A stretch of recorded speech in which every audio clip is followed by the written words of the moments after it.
자, 우리 함께 봉독한 말씀 통해서 빌립보서 4장 두 번째 시간입니다. 제목 같이 한번 보시죠. 하나된 교회. 둘이 아닙니다.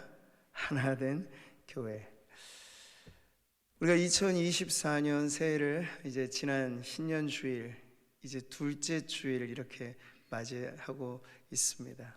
개인에 대한 소망도 있으시겠지만 교회에 대한 우리의 소망을 갖기에 참 좋은 시기이죠.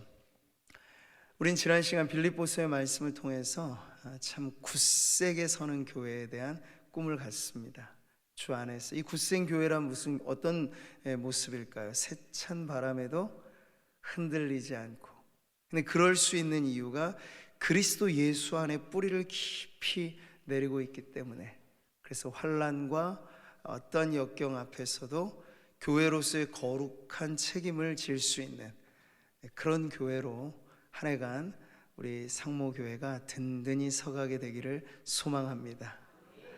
지난주 오후 찬양 예배 때는 온 재직 헌신 예배로, 그리고 오늘은 교사 헌신 예배로 우리가 헌신의 행진을 지금 이어가고 있습니다. 이 발걸음이 확실하게 설 수 있도록, 또 그러한 자리에서 또 하나님께서 기뻐하시는 그런 교회에 든든함이 서가게 될 줄 믿습니다. 자, 그렇죠. 오늘 교회는 이 세상에 참 많고 많습니다. 근데 그 많고 많은 교회 중에 우리가 꿈꾸는 교회, 그 교회는요, 따라해 보겠습니다. 주님이 원하시는 교회. 한 번 더요. 주님이 원하시는 교회. 다 동의하시는 거죠? 내가 원하는 교회 아닙니다. 내 입맛에 맞는 교회 아니고요, 내 기호에 맞는 교회. 그렇게 하자면 교회는 선택의 문제가 돼요.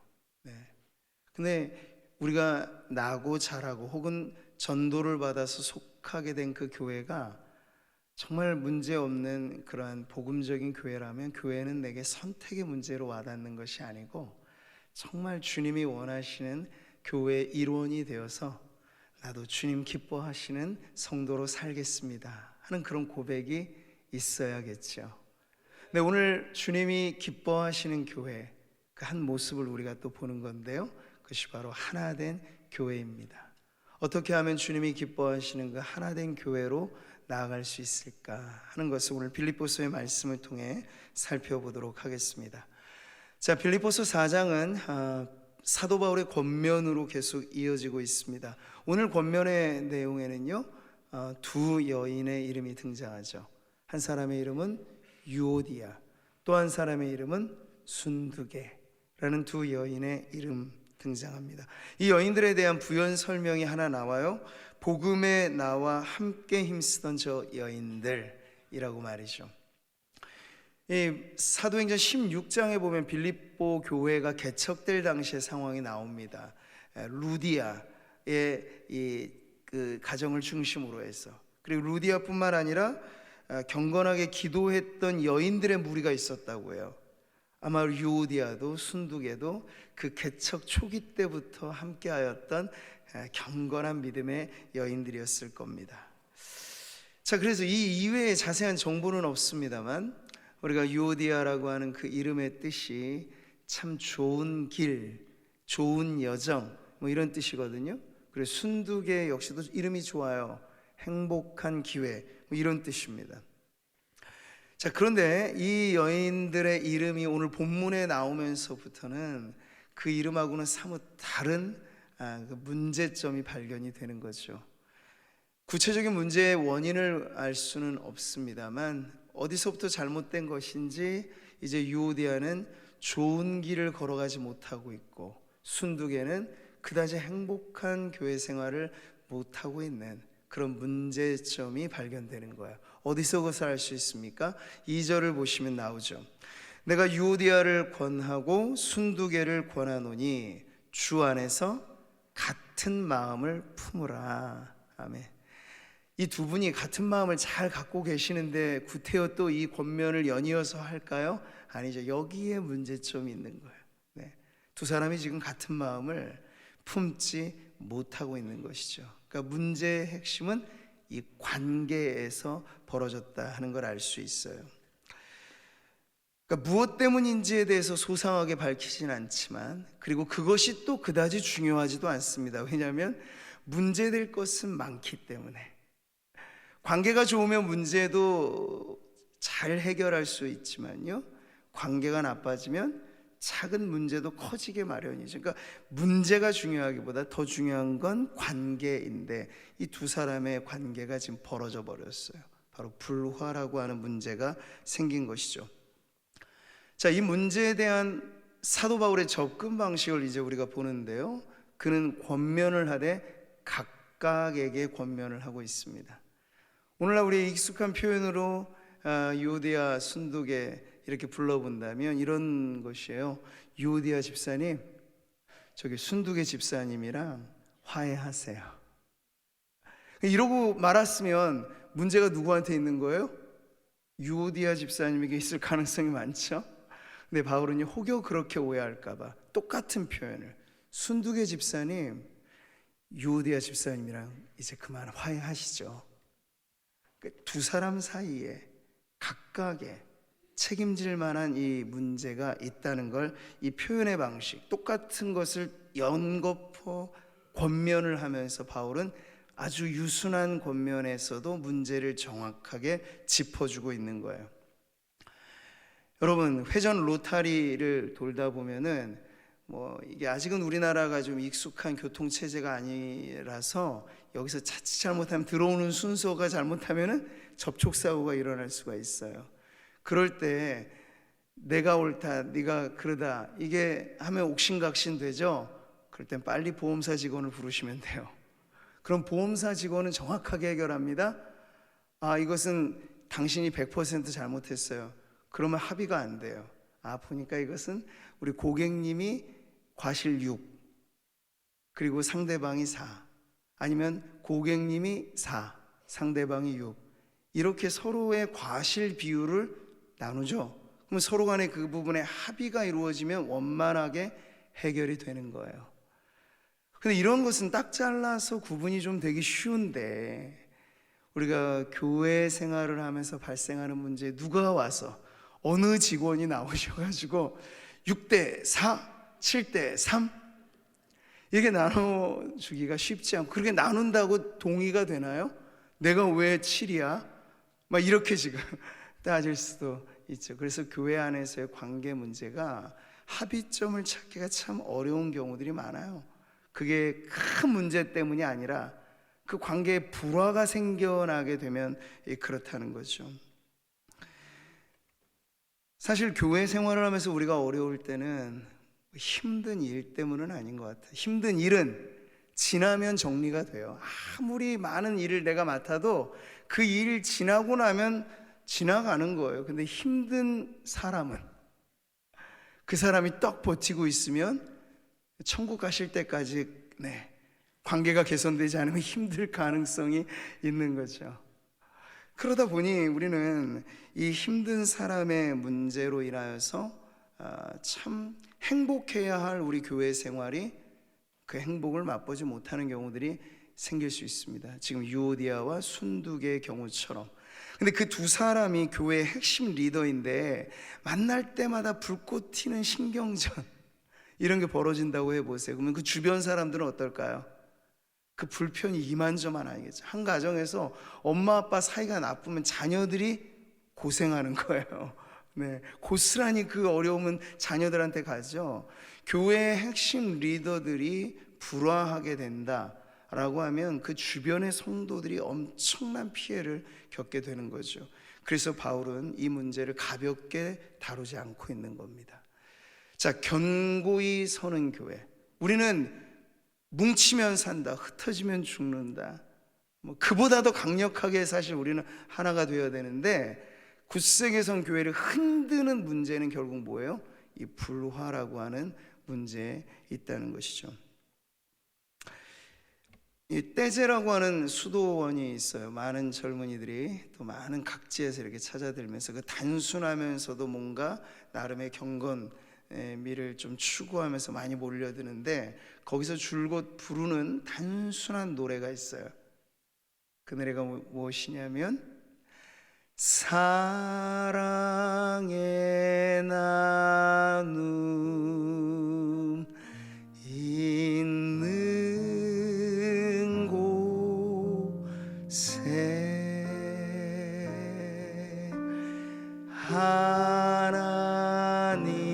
하나님께서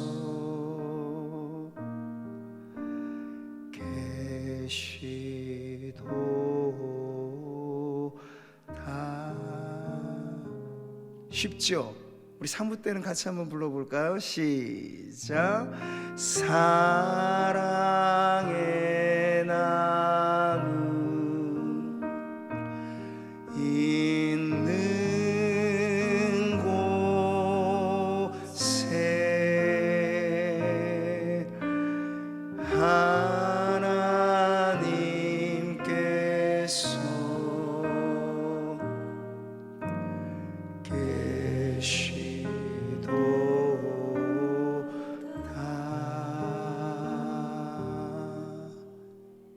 성경은 하나님이 어떤 분이시라고 말씀하죠? 하나님은 사랑이시라. 그러니 그 하나님의 사랑으로 모이고 하나님의 사랑을 나누는 곳이라면 사랑의 하나님이 함께 계십니다. 여러분 믿으시기를 바라요. 성경 말씀도 그렇잖아요. 같이 읽어보시면 만일 우리가 서로 사랑하면 하나님이 우리 안에 거하시고 그의 사랑이 우리 안에 온전히 이루어지느니라. 아멘. 근데 그 정반대는 어떨까요? 미움이 충만해요. 모일 때마다 그냥 다툼이 가득해요. 그곳에 하나님께서 발을 디디시고 하나님의 따스한 그 임재의 영광을 나타내 주실까요? 그건 참 어려운 일이죠. 그러니까 우리는 이 교회가 화평을 이루는 공동체가 되는 것은 교회가 크고 많은 일들을 벌이는 것보다 더 중요합니다. 아주 중요한 지금 말씀을 드리는 거예요. 우리는 자꾸만 뭔가 일을 함으로써 존재를 증명하려고 하는데 그 존재 자체가 화평할 때 우리가 뭘 하지 않아도 이 교회라고 하는 공동체가 세상과 다르다는 걸 여실히 드러낼 수 있는 거예요. 자, 그러니 우리는 그 교회의 화평을 추구하기 위해 불화라고 하는 문제가 언제 어디서든지 복병처럼 있을 수 있어요.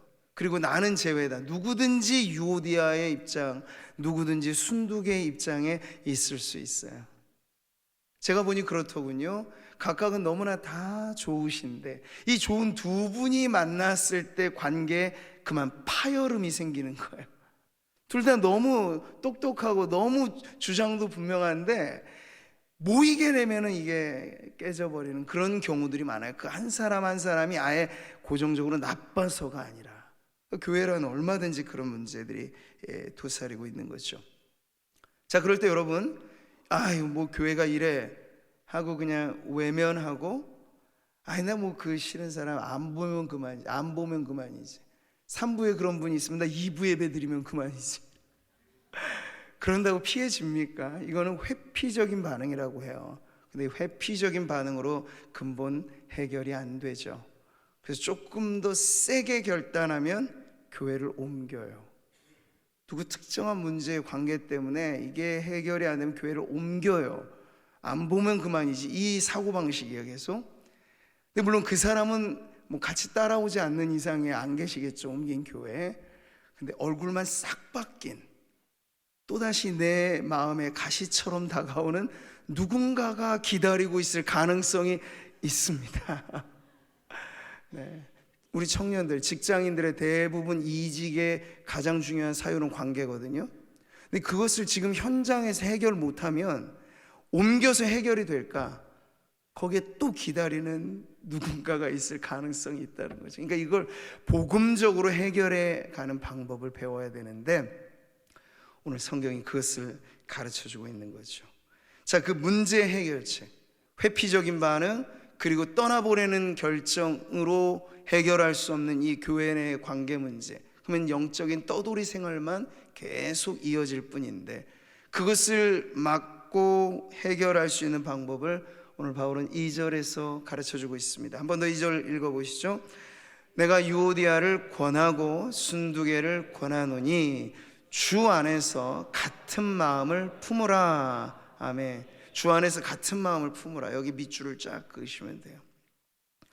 여기 프로네오라고 하는 이 한 마음을 품는다라고 하는 단어는요, 우리가 언뜻 보기에는 이게 감정적인 언어일 것 같은데, 사랑해라, 푹 끌어안으라, 막 이런 얘기 같죠?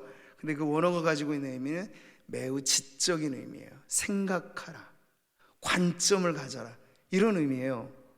그러니까 지금 바울은 서로 불안한 상태로 인하여 힘들어하는 대상자들에게 감정에 호소하고 있는 게 아니에요. 왜 사랑의 감정을 느끼지 않고 있습니까? 라고 한다고 어떤 감정이 생기냐고요. 이 감정은 내가 컨트롤할 수 있는 게 아닌데 말이죠. 근데 바울은요, 오히려 생각의 변화를 촉구하고 있는 거예요. 이게 어떤 생각의 변화일까? 이 똑같은 단어가 빌립보서 2장 2절에도 쓰였거든요. 같이 한번 보시죠. 마음을 같이하여 같은 사랑을 가지고 뜻을 합하며 한 마음을 품어. 아멘. 마음을 같이 해라, 한 마음을 품어라. 지금 본문에서 쓰인 단어 다 똑같습니다. 이건 감정의 문제로 접근하지 말고 관점을 달리하라는 거예요. 생각을 바로 잡아주는 표현인 거죠. 자, 우리가 불화한 이 관계의 뒤틀림에 빨리 이것을 해결할 양으로 또 다른 감정으로 이걸 덮으려고 한다면요, 물론 일시적으로 좋게 느껴지는데 라고 느낄 수는 있어요. 그러나 그 느낌은 또다시 여지없이 근본적으로 이 부분이 개선되지 않는 한 또 다른 경우에 또 뒤틀리는 감정이 될 뿐입니다. 그러니까 오락가락한 감정의 관계를 맡겨놓으면 그건 마치 살얼음판을 걷는 듯하게 언제 깨질지 모르는 불안감만 있을 뿐인 거예요. 바울은요, 우리 성도들의 관계를 온전하게 평화롭게 유지하는 방법을 감정에 우선하지 않고 생각의 변화. 근데 그 생각이 뭘까요? 바로 복음의 정신에 입각해서 서로를 바라보라는 얘기예요. 복음의 정신으로 교회를 보고 복음의 정신으로 성도를 보라는 얘기죠. 그럴 때 우리는 1절로 다시 거슬러 올라가면 그 복음에 입각해서 교회는 어떤 공동체라고 말씀하고 있죠? 교회는 하나님의 가족이라고요. 가족이라고. 네. 교회는 등 돌리면 남이다, 그게 아니고 교회는 가족 공동체라는 얘기예요. 가족이 누굽니까? 미우나 고운하잖아요. 좋으나 못하나잖아요. 네. 그래도 내 가족인데 라고 하는 것 안에는요, 뭔가 사회적 관계에서는 좁힐 수 없는 무언가가 사실은 있는 거예요. 그것도 우리가 뭐 혈연이나 어떤 유전인자나 그렇게만 맺어진 관계는 또 이웃 사촌이 더 가까워질 수도 있어요. 그만큼 가족의 관계가 쉽지는 않으니까. 근데 하늘의 가족, 하나님의 가족들이라고 한다면 우리 안에는 누구의 피가 흐른다고 했죠? 그리스도의 피가 흐르는 거예요. 그러니까 그것을 다시 한번 상기시켜 주는 것이죠. 당신 지금 불편해하는 그 누군가를 떠올릴 때 그 사람이 예수님을 정말 잘 믿는 성도라고 한다면 이거 지금 바라보는 관점을 바꾸셔야 합니다. 그런 권면으로 지금 이어지고 있는 거죠. 자, 오늘의 이 말씀 아주 중요한 원리를 가르쳐주고 있습니다. 관계가 좋을 때도 있지만 어려울 때도 있고, 우리 말씀드렸죠. 누구든지 유오디아가 될 수 있고 순두개가 될 수 있어요. 그럴 때 서로를 어떻게 바라보라고요? 우리는 주 안에서 한 가족입니다. 네, 저 보시고 얘기하라는 게 아니고 서로 한번 보시면서 우리는 주 안에서 한 가족입니다. 네, 그렇게 서로를 대하는 의식의 전환이 감정보다도 중요하다는 거예요. 자, 우리는 이 관계의 파열음이 다시금 아름다운 하모니가 되도록 하는 데 있어서 바로 이 복음의 중심에 이 해결책이 있다는 것을 다시 한번 알게 되고요. 바울은 연이어서 자신이 주는 그 권면에 더해서 어떻게 해서든지 지금 이 유오디아와 순두계 두 분이 화목해지기를, 화평해지기를 바라고 있어요. 그래서 또 다른 지원군을 지금 소개해주고 있죠. 그게 바로 3절의 말씀이에요. 또 참으로 나와 멍에를 같이 한 내게 구하노니 복음에 나와 함께 힘쓰던 저 여인들을 돕고 라고, 지금 이 나와 멍에를 같이 한 사람이 누군지에 대해서는 이름이 정확하게 안 나와 있으니까 모르죠. 근데 이것 자체도 우리에게 주는 의미는 분명해요. 누구든지 교회 안에서 관계에 어려움으로 있으면 방치시키지 말고, 아이고 자기들끼리 그냥 알아서 하라고 해. 그러면 알아서 못해요 벌써. 그래서 힘든 거예요. 그럴 때 주변인들이 어떻게 돕느냐가 그 교회의 분위기죠.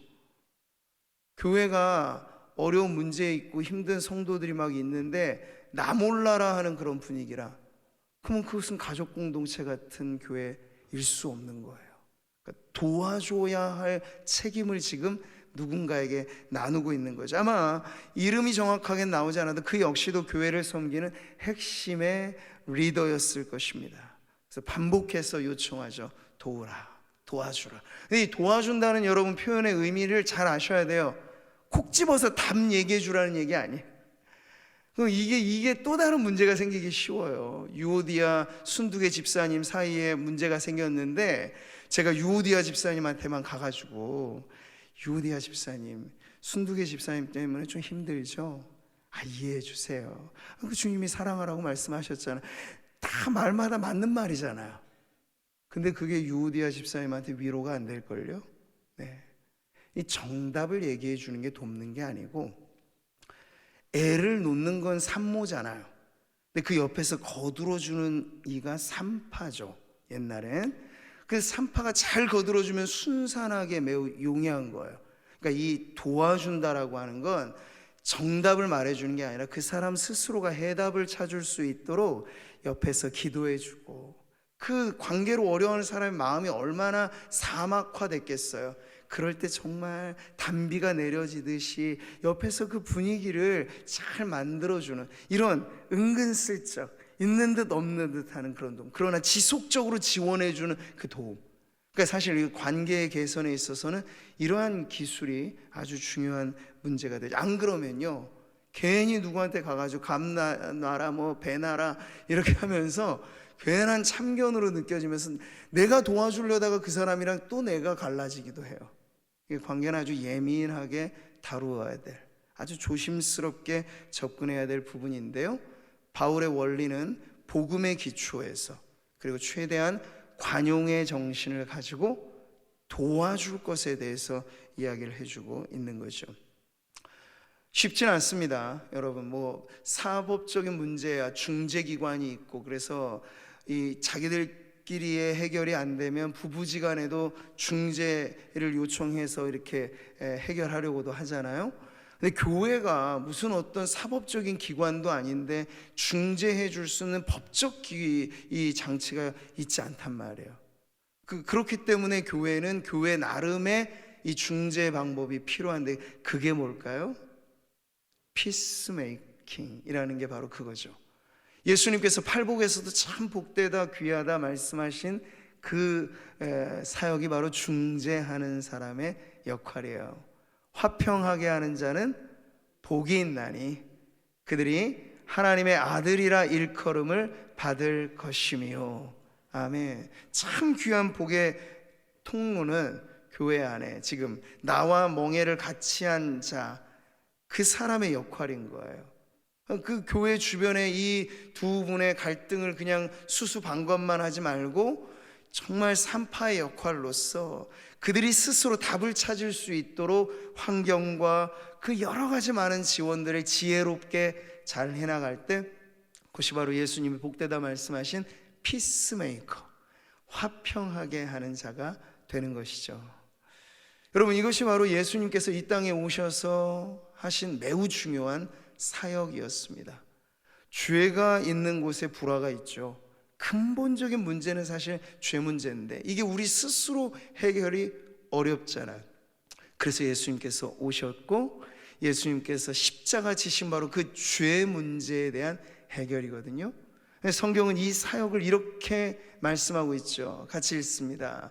그는 우리의 화평이신지라 둘로 하나를 만드사 원수된 것 곧 중간에 막힌 담을 자기 육체로 허시고. 아멘. 그러니까 예수 십자가의 복음의 위력은 이 원수된, 완전히 틀어져 버린 그 관계 안에도, 그 문제 안에도 하나님께서는 복음의 답을 주신다 하는 것을 알려주고 있죠. 이런 성경의 원리가 적용되지 않으면 우리는 원수지간은요, 와신상담이라 그러죠. 복수의 칼날만을 갈고 닦는 관계가 되는 거야. 기회만 주어지면 내가 복수할 거야. 그러면 얼마나 그 복수가 또 다른 복수를 낳고 대를 이어서 복수하고 해결이 안 나는 거죠. 거기에 종지부를 찍는 사건이 바로 그리스도의 십자가입니다. 자, 우리는 예수님을 닮아 이 화평의 사역을 통해서 관계 문제로 아파하는 성도들을 품어주는 교회, 도와주는 이 역할을 우리 서로 간 나눔으로 인해서 우리 하나님께서 원하시는 하나된 교회가 이루어질 줄 믿습니다. 한 번 더 오늘 바울은요, 이 유오디아와 순두계의 문제만 지적하지 않고 그럼에도 불구하고 이분들이 얼마나 귀한 분인가를 한 번 더 알려주고 있어요. 그것은 우리가 어떻게 해서든지 교회 안의 성도들, 일꾼들을 일으켜 세워야 된다라고 하는 당위성을 가르쳐주는 부분이죠. 자, 그런데 오늘 우리 한글 개역 개정 성경을 보면 이 구절이 좀 나누어지게 보여져요. 도우라 하면서도 글레멘드와 그 외의 동역자들을 도우라 해서 도와야 될 대상이 또 다른 누군가가 있는 것처럼 번역이 되어 있는데, 대부분 이 원어를 번역한 영어 성경과 그 밖에 한글 성경을 비교해서 보면 다른 성경의 번역은 이것을 하나의 묶음으로 번역하고 있다는 걸 알 수 있어요. 그러니까 계속해서 바울은 이 유오디아와 순두계의 문제를 다루면서 어떻게 하면 저 여인들을 도와줄 수 있을까에 관심을 모아 3절까지 이어지고 있는 건데, 이것을 하나로 엮어서 우리가 이해할 때 다른 번역본을 한번 읽어보면 도움이 되겠죠? 같이 한번 읽어보겠습니다. 그리고 나와 멍에를 같이 한 진실한 동역자여, 내가 당신에게도 부탁하는데 이 여인들을 도우십시오. 이들은 클레멘트와 그 밖에 내 동역자들과 함께 복음을 위해 나와 함께 다름질하던 사람들이며 그들의 이름이 생명책에 기록돼 있습니다. 아멘. 그러니까 성경에 여러분 구절이 좀 잘 와닿게 느껴지지 않을 때 사실은 이제 원어를 보고 의미를 보아야 되는데 그게 힘드시면 성경의 많은 번역들을 비교해 보면 의미가 비교적 선명하게 나오게 되는데, 이 구절이 바로 그런 내용이에요. 지금 유오디아와 순두계를 도와야 할 이유를 바울은 두 가지로 딱 알려주죠. 비록 문제가 있고 관계적인 파열음과 불협화음이 지금 있는 상태지만 그럼에도 불구하고 유오디아와 순두계는 나와 함께 복음에 처음부터 지금까지 힘쓰는 소중한 동역자들입니다 라고 알려주는 거죠. 이러기가 쉽지 않잖아.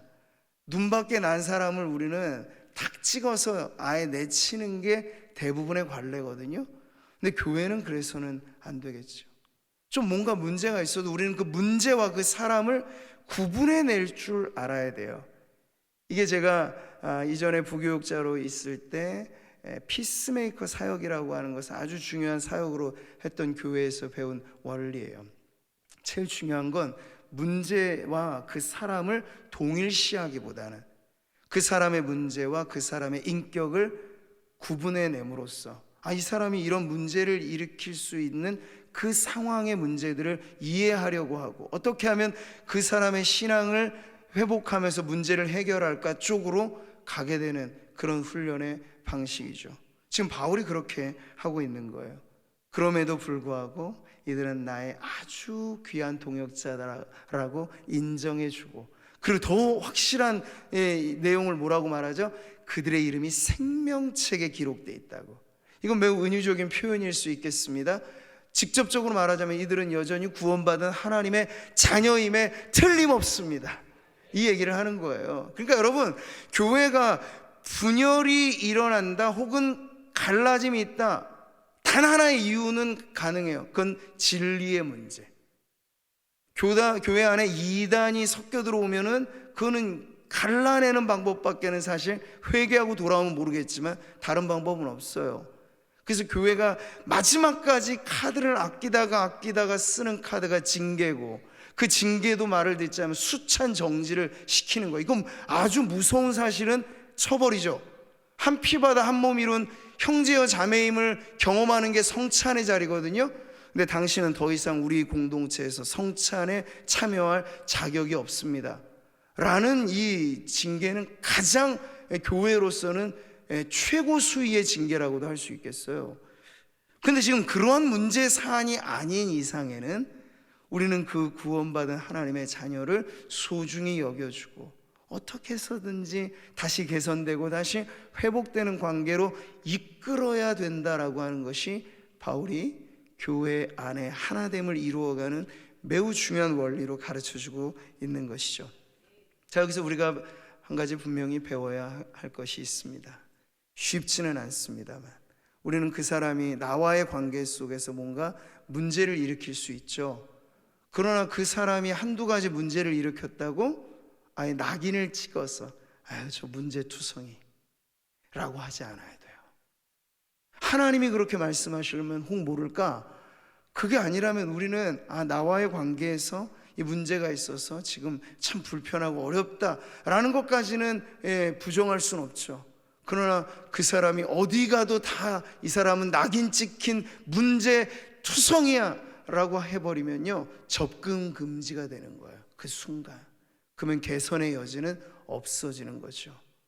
그러니까 우리는 그 문제와 그 사람을 구분해 볼 수 있는 이 복음의 안경을 끼는 것이 매우 중요하다는 거예요. 그러면 이게 성경의 말씀은 아닌데 아주 중요한 말이 있어요. 격언이 죄는 미워하되 사람은 미워하지 말라. 성경에는 안 나왔는데 사실 성경은 이것보다 더 깊은 요구를 하죠. 내 원수를 미워해라? 아니죠. 내 원수를 사랑하라. 이건 엄청난 사실은 복음이 아니면 이루어낼 수 없는 명령이기도 합니다.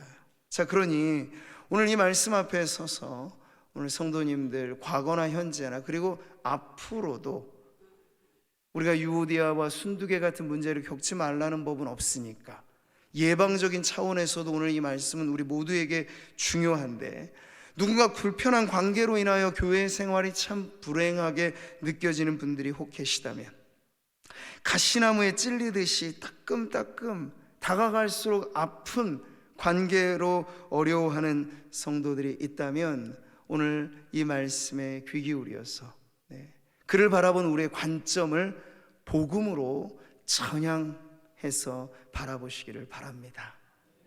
그럴 때 여러분, 우리의 마음에 누군가 찌르는 가시처럼, 따끔거리는 고슴도치 가시처럼 그렇게 느껴지는 누군가가 있다면 나는 다른 누군가에게 어떨까요? 저라고 모든 성도들에게 다 보드랍고 늘 좋고 그렇게만 하겠습니까? 그러지 않을 거예요. 어떤 일들 속에서, 관계 속에서 따끔거리는 불편함은 누구나 내 안에도 있다는 거죠. 그 가시는. 근데 여러분, 이게 우리로서는 해결하기가 참 어려운데 그 십자가 앞에 가지고 나오셔요. 그러면 여러분, 사람은 받아내지 못한 그 날카로운 가시를 예수님은 받아내셨죠. 예수님의 머리를 짓누른 가시면류관은 저와 여러분 마음에 하나 가득 돋아난 그 날카로운 죄의 가시였을 거예요. 미움, 다툼, 시기, 질투, 갖가지 날카로운 가시들, 예수님의 손을, 예수님의 발을, 예수님의 옆구리를 찌른 그 고통스러운 못자국은요 바로 우리 안에 누구나 갖고 있는 원수를 갚아야지, 되갚아줘야지 하는 그런 아주 매정하고 난폭하고 사나운 그런 복수심들. 그래서 관계가 도무지 해결될 수 없는 그 문제들이 바로 예수님의 십자가에서 다 해결이 된 것이죠. 나는 할 수 없지만 내 안에 계신 예수님이 하시도록 늘 그 관계의 문제 앞에서 주님을 의지하시기를 바랍니다.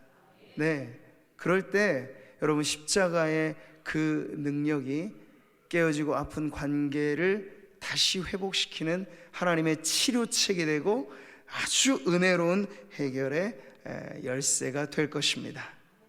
하나님이 우리를 사랑하세요. 어제나 오늘이나 영원히. 사랑할 만한 자격이 많이 있어서 사랑하시는 걸까요? 사랑받을 이유가 많을까요? 사랑받지 못할 이유가 많을까요? 말하자면 정답. 우리 권사님, 죄라고 하는 건 완전하고 거룩하신 하나님 앞에서는 범접할 수 없는 문제거리잖아요. 근데 우리 안에 여전히 죄 문제가 있잖아요. 그런데도 하나님 날 사랑하심, 날 사랑하심, 성경에 써있네. 어떻게 알아요? 하나님이 그럼에도 불구하고 사랑하시기 때문에. 너 예쁘다, 곱다, 잘한다, 완벽하다, 그래서 널 사랑해. 복음의 사랑은 그게 아니에요. 너 비록 부족하고, 너 아직 따가운 이 고슴도치 가시가 많이 남아있고, 그래서 너를 안기에는 나도 따끔거리고 하지만 그래도 나는 너를 사랑해. 예수 십자가가 그걸 보장해. 이거잖아요.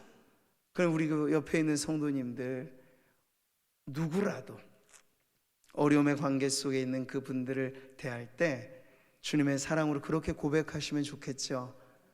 이럴 땐 서로 보시라는 얘기예요. 서로 보시면서 그래도 사랑합니다. 네.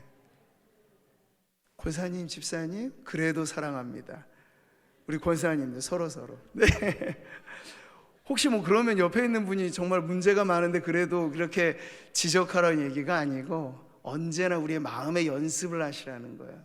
그래도 나는 사랑하겠습니다. 이건 의지적인 결단인 것이고 그렇게 기도하겠다는 마음인 것이죠.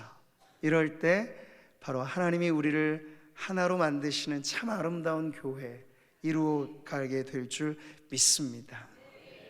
3부 예배 때도 이렇게 악기로서 연주하는 우리 연주자들 계신데 대부분 현악기들을 이렇게 보면 가만히 내버려두면 그 줄의 팽팽함이 느슨해지죠. 그러다 보면 줄 사이사이에 화음이 다 깨져버려요. 그럴 때 악기를 다시 연주하려면 어떻게 해야 되죠? 조율을 해야 되죠. 근데 조율을 할 때 어떻게 해요? 기준음에 맞춰서 조율을 합니다. 자, 우리의 관계도 그래요. 가만히 내버려두면 다 좋겠거니 그렇지는 못해요. 네, 괜히 서운한 것도 막 생기고 괜한 오해도 막 생기는 게 관계죠. 그럴 때마다 기준음을 가지고 다시 내 마음을 조율하시기를 바랍니다.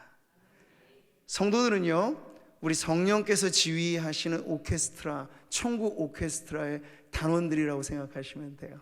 그럴 때 복음이라는 기준음, 그리스도의 사랑이라는 기준음에 다시 헝클어진 내 내면을 조율할 때 하나님께서 올 한 해간도 우리 구민 상모교회가 웅장하게 연주하는 그 노래가 정말 하나님의 귓가에 기쁨을 안겨드리고 이 세상에 보라, 우리 구민 상모교회는 이토록 화평하고 아름다운 교회이라, 이렇게 여러분 우리가 온 세상에 드러날 수 있는 그런 저와 여러분 오늘 우리 모든 성도님들 되시기를 주님의 이름으로 축복합니다.